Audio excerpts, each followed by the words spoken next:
Just recently we had the gospel about the woman at the well and how Jesus came to her and asked her for drink. Well, this is one of the most important gospels we read, one of the longest too. Jesus reveals himself and who he is to the woman, Samaritan, big sinner. And these are not just coincidence. He does it on purpose, so we can learn something from that event. First, well, yes, she's Samaritan.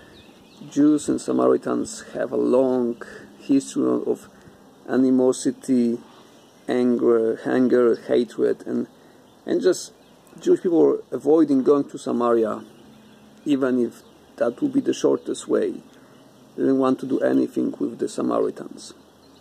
And Jesus meets with Samaritan woman. Second, she is a big sinner.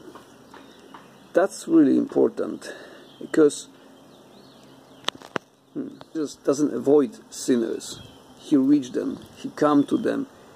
He speaks to them with love. And the way he is with the sinners makes difference in their lives.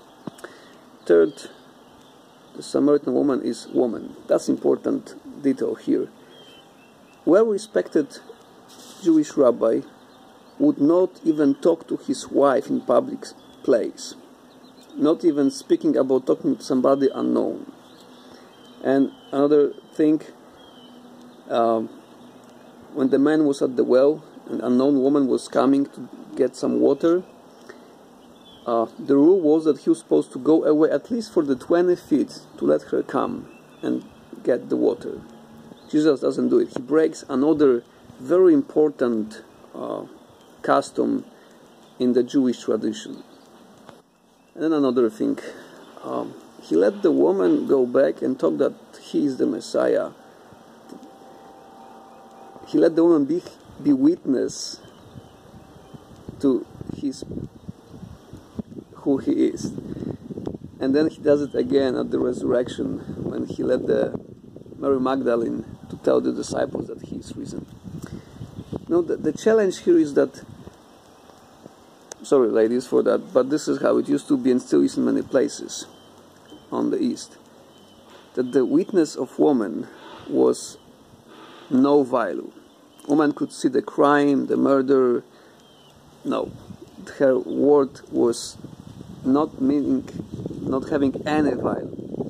And Jesus led the woman to carry the most important message, that he is the Lord and that he is risen.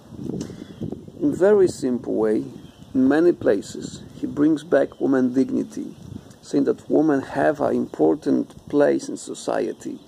Woman is equal to men. That is something big, and it's a very big change that he brings to the custom, to religion, to the ancient world then.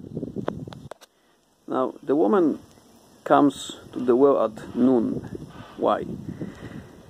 She wants to avoid crowds. She wants to avoid other people seeing her, because she is known as a big sinner. She had 5 husbands before. When Scripture says that, you can have 3, this is enough. After that, you are really in bad shape. So she wanted to avoid the picking on her, bad words, some words with not really nice description. She is discriminated in her society.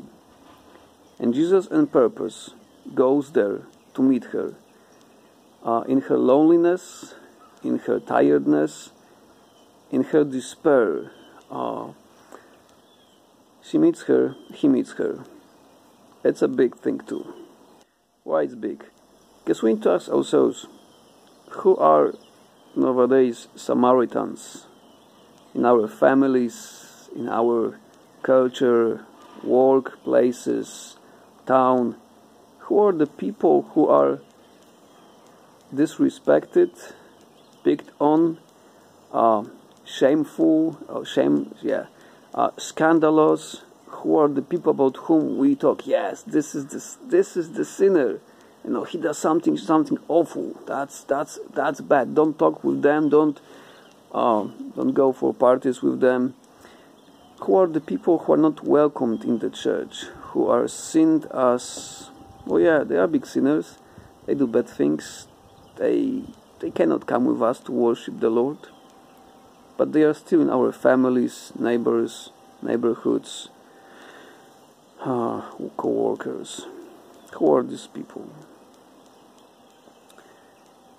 I think we owe big apology as Christians to the LGBT community, because somehow we created a lot of animosity there.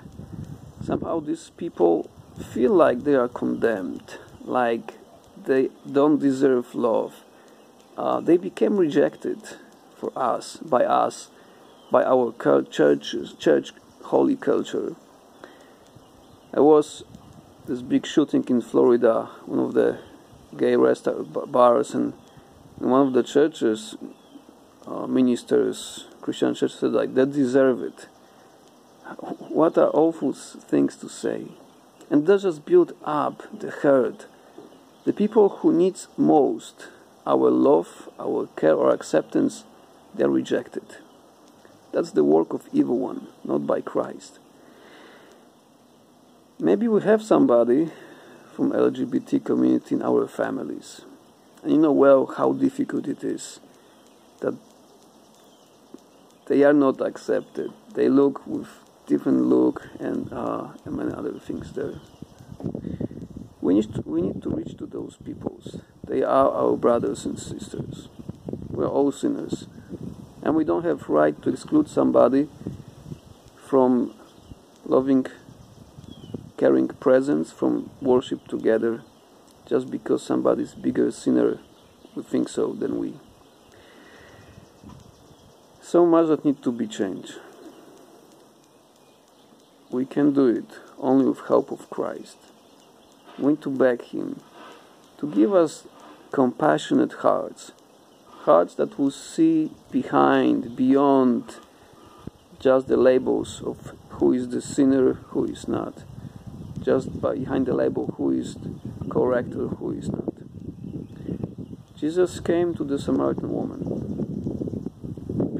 Big time sinner, enemy, somebody scandalous. And He revealed Himself to her. And she became His missionary disciple to talk to community.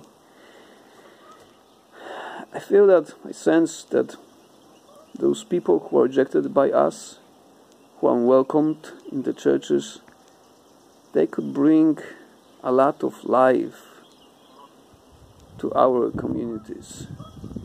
They could witness to Christ's transforming love if we just let them do it, if we let them become part of our lives. We don't have to agree with what they are doing. We don't have to do what they do, no. But we need to love them and let them be part of our communities. Seems like big dream. Jesus made this dream possible. Many people in the history had courage to reach to those who were rejected. This is why first ancient church was growing so much. People who were rejected then, sick, handicapped, poor, they were reached by the Christians. They were reached and cared and loved by them. And it was mind-blowing that somebody can care for me just because I am a human being. That brought transformation. And it happened again. May God give us strength to see behind labels, rules, things that sometimes become our God. May God give us strength to see other person and love them and care for them and reach for them as Jesus did and does in the gospel. Blessings.